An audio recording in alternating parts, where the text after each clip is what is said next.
Filoteia, parte 2, capítulo 12, do recolhimento. Neste ponto, Filoteia, desejo que sejas mais dócil ainda em seguir os meus conselhos, porque penso que daí muito depende para o teu adiantamento. Lembra-te, as mais vezes que puderdes durante o dia, da presença de Deus, servindo-te de um dos 4 meios de que tenho falado.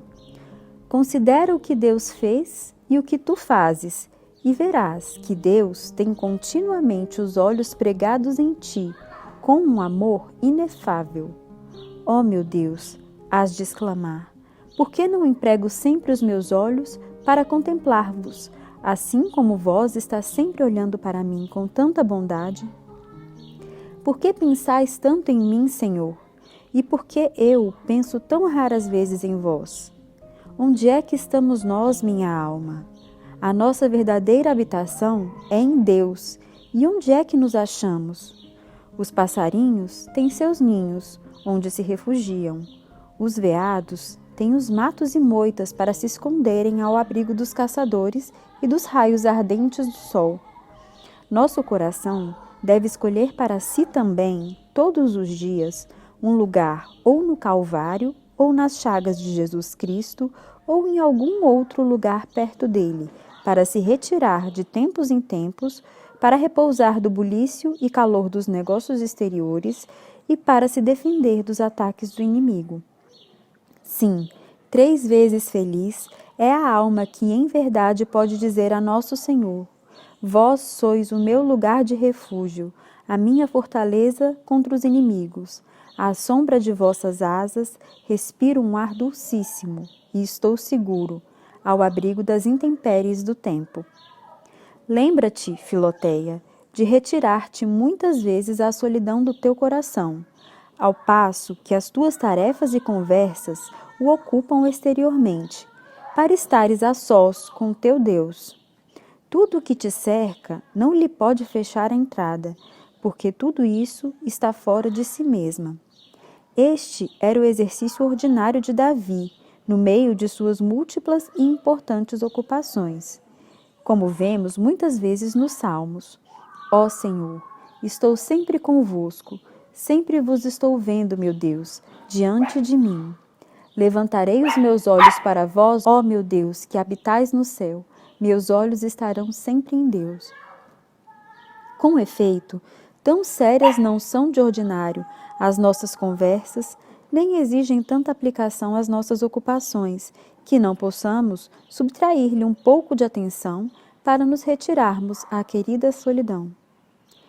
Como os pais de Santa Catarina de Sena não lhe deixassem tempo nem lugar algum para suas orações e meditações, Nosso Senhor inspirou-lhe o pensamento de erigir um oratório no fundo do coração, onde pudesse refugiar-se em espírito, no meio das ocupações penosas que seus pais lhe impunham. Ela assim fez e com facilidade pôde suportar todas as contrariedades do mundo, porque, como costumava dizer, se encerrava neste aposento interior, onde se consolava com seu esposo celeste. Tornou-se esta a sua prática ordinária, e desde então muito a recomendava aos outros. Recolhe-te, às vezes, à solidão interior do teu coração, e aí, num completo desapego das criaturas, trata dos negócios de salvação e perfeição com Deus, como 2 amigos que cuidam familiarmente de seus negócios. Dize-lhe como Davi: ternei-me, semelhante ao pelicano no deserto, cheguei a ser como a coruja no seu albergue, vigiei e estou como o pássaro solitário no telhado.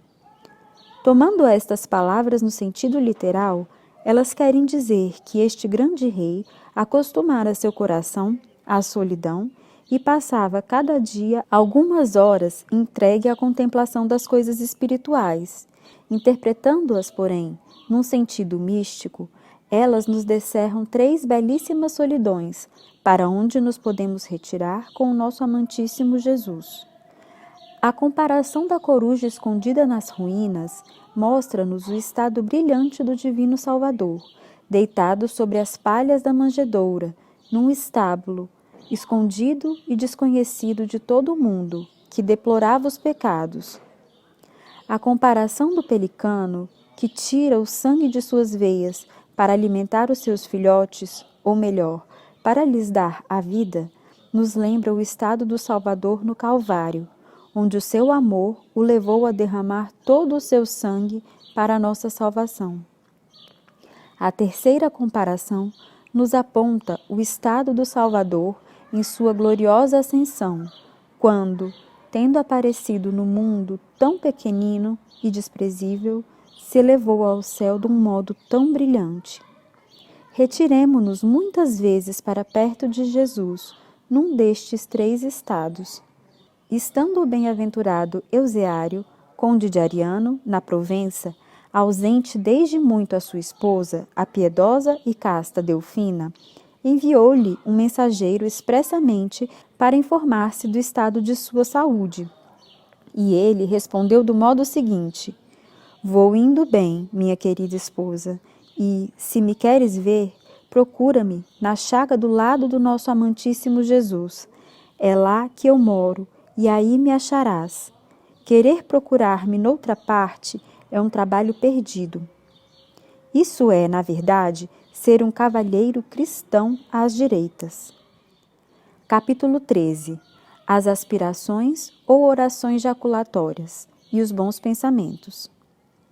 Recolhemo-nos em Deus porque o anelamos, e o anelamos para recolhermos-nos nele. Deste modo, o recolhimento espiritual e o anelo ou aspiração por Deus dão-se as mãos um ao outro e ambos provêm dos bons pensamentos. Eleva muitas vezes o teu espírito e coração a Deus, Filoteia, por jaculatórias breves e ardentes. Admira a excelência infinita de suas perfeições, implora o auxílio de seu poder, adora sua divina majestade, oferece-lhe tua alma 1000 vezes por dia, louva sua infinita bondade, lança-te em espírito aos pés de Jesus crucificado, interroga-o muitas vezes sobre tudo aquilo que concerne à tua salvação. Saboreia interiormente a doçura do seu espírito, estende-lhe a mão como uma criancinha a seu pai, pedindo-lhe que te guie e conduza. Põe a sua cruz no teu peito, como um delicioso ramalhete. Põe-na em teu coração, como uma bandeira, debaixo da qual tens que combater o inimigo. Numa palavra, volve teu coração para todos os lados e dá-lhe todos os movimentos que puderes, para excitá-lo a um amor terno e ardoroso ao teu esposo divino.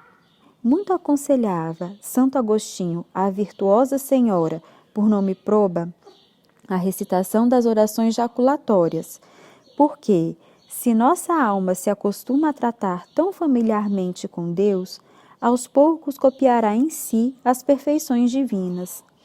E é de notar bem que este exercício nada tem de difícil e não é incompatível com tuas ocupações. Só o que é necessário são alguns momentos de atenção, o que, longe de perturbar ou diminuir a atenção do espírito aos negócios, a torna mais eficaz e suave.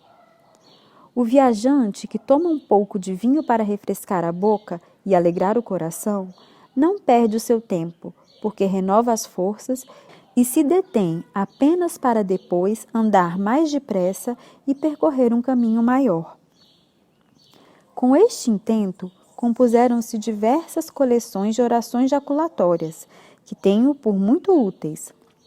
Entretanto, não aconselho que te cinjas a isso. Contenta-te em dizer com o coração ou com os lábios tudo quanto o amor te inspira no momento, pois ele te inspirará tudo o que podes desejar. É verdade que existem certas palavras que nos dão uma alegria toda particular, como as dos salmos, que são tão ardentes, ou antes, certas invocações do santo nome de Jesus, Ou, então, aquelas setas inflamadas no amor divino que se nos deparam no livro dos Cantares. Concedo mesmo que os cantos espirituais possam servir a este fim, quando são cantados com atenção e seriedade. Cabe aqui o exemplo de pessoas que se amam com o amor humano e natural. Tudo nelas se ocupa desse amor. O espírito, a memória, o coração e a língua.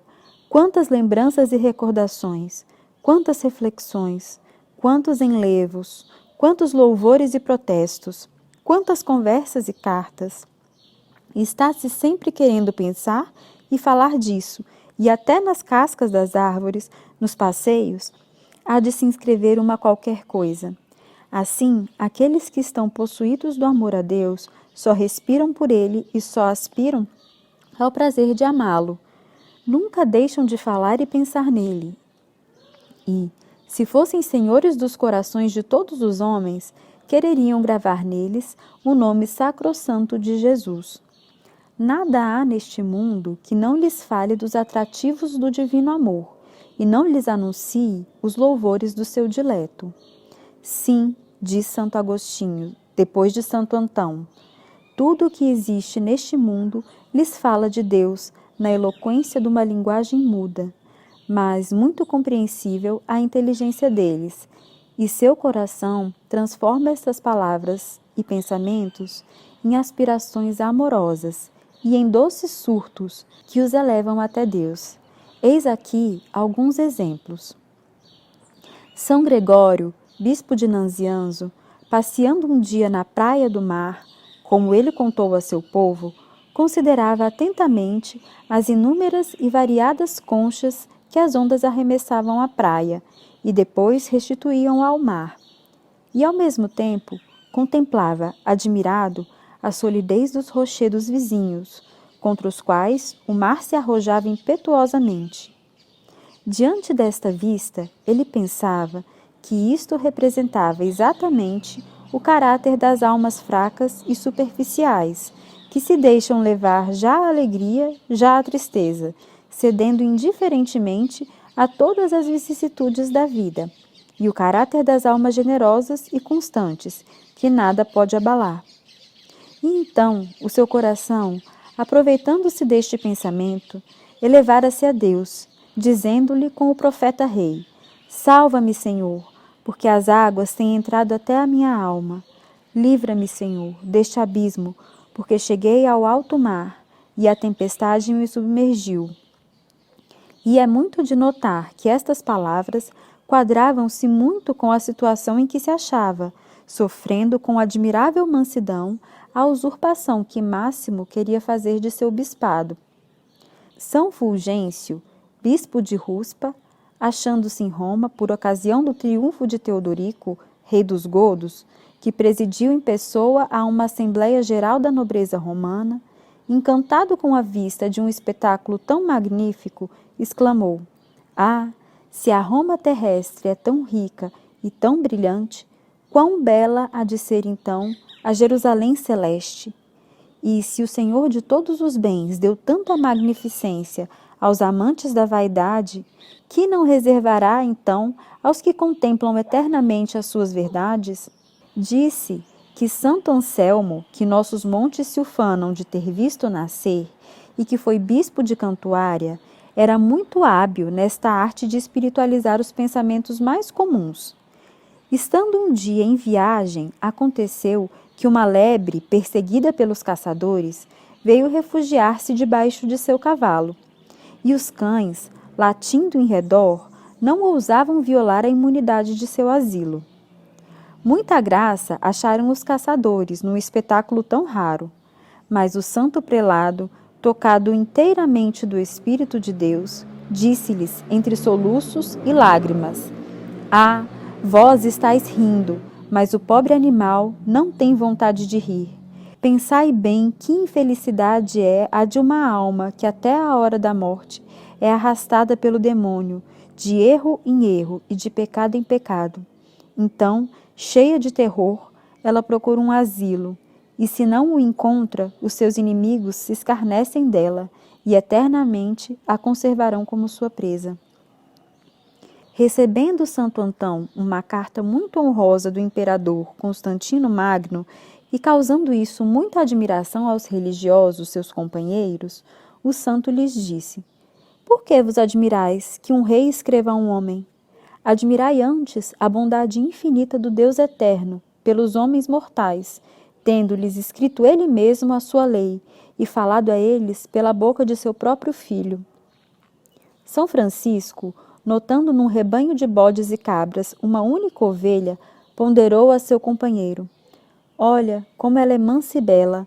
Assim era também a brandura e mansidão do humilde Jesus no meio dos escribas e fariseus. E outra vez, vendo um cordeirinho comido por um porco, exclamou chorando: Ah, que representação viva da morte de meu Salvador! São Francisco de Borja, Duque de Candia, este varão ilustre de nossos tempos, servia-se de todos os acontecimentos da caça para fazer pias reflexões. Admirava-me, dizia ele um dia, depois da caça, a docilidade dos falcões, que tornam à mão dos caçadores, se deixam velar os olhos e prender a percha. E espanta-me a indocilidade cega dos homens, sempre rebeldes à voz de Deus. São Basílio diz que a rosa cercada de espinhos dá aos homens esta instrutiva lição: tudo o que há de mais agradável neste mundo, ó homens mortais, é permeado de tristeza. Nenhum bem vos é completamente puro. Por toda a parte, o mal se mescla com o bem, o arrependimento com o prazer, a viuvez com o casamento, o trabalho e o cuidado com a fertilidade, o temor da queda com a elevação da glória, muitas despesas com as honras, o desgosto com as delícias e as doenças com a saúde. É verdade, acrescenta este santo padre, a rosa é uma flor encantadora, mas enquanto a sua vista me regozija, ela me atormenta, em me lembrando meus pecados, pelos quais a terra foi condenada a produzir espinhos. Uma pessoa piedosa, considerando com indizível prazer ao luar um regato em que o céu, salpicado de estrelas, se refletia como num espelho, exclamou, cheia de alegria: Ó meu Deus, na realidade, todas estas estrelas estarão debaixo de meus pés, quando me receberdes nos vossos santos tabernáculos. E, como as estrelas do céu se representam na terra, assim os homens da terra hão de ser representados em Deus, que é a fonte viva do amor divino. Uma outra pessoa, contemplando a velocidade com que um rio corria para lançar-se ao mar, disse: Assim será minha alma em seus movimentos, nem terá descanso até se abismar na divindade, donde tirou a sua origem. Santa Francisca, olhando para um ameno ribeiro em cujas margens estava de joelhos, fazendo a sua oração, elevada em êxtase, repetia muitas vezes estas palavras: Assim, com esta suavidade, corre a graça de Deus para a minha alma. Uma pessoa, que não posso nomear, vendo um jardim todo em flor, exclamou: Ah, hei de ser eu o único arbusto sem flores no jardim delicioso da igreja? Uma outra, ao ver os pintainhos debaixo das asas da galinha, diz: Ó Senhor, conservai-me à sombra de vossas asas. Uma terceira, contemplando um girassol, exclamou: Quando será, ó meu Deus, que minha alma seguirá sempre os atrativos de vossa bondade? E, olhando para essas florezinhas formosas, mas sem perfume, que se chamam amores perfeitos, pensées em francês, ah, semelhantes são os meus pensamentos, belos de proferir-se, mas inúteis para tudo. Eis aí, Filoteia, como de tudo que acontece nesta vida mortal se podem deduzir pensamentos salutares e santas aspirações. Ó, infelizes daqueles que usam das criaturas de um modo contrário à intenção do Criador. Bem-aventurados aqueles que procuram em tudo a glória do Criador e que usam da vaidade das criaturas para glorificar a verdade incriada. Quanto a mim, diz São Gregório Nazianzeno, Estou acostumado a aproveitar de todas as coisas para o progresso espiritual de minha alma. Aconselho-te também a ler o Epitáfio de Santa Paula, escrito por São Jerônimo. Com prazer, hás de encontrar aí muitas aspirações que lhe eram habituais em todos os acontecimentos da vida. Grava bem profundamente em tua mente que a devoção consiste principalmente neste exercício de recolhimento espiritual e de orações jaculatórias. A sua utilidade é tão grande que pode suprir a falta de todos os modos de rezar. E, ao contrário, se é negligente neste ponto, dificilmente se encontra um meio de ressarcir a perda. Sem este exercício, não se podem cumprir os deveres da vida contemplativa e, quanto aos da vida ativa, só com muita dificuldade. O descanso seria, sem ele, um meio ócio, e o trabalho não passaria de um estorvo e dissipação. Por estas razões, eu te exorto e conjuro a adquirir com todo o teu coração esta prática e a jamais a abandonar.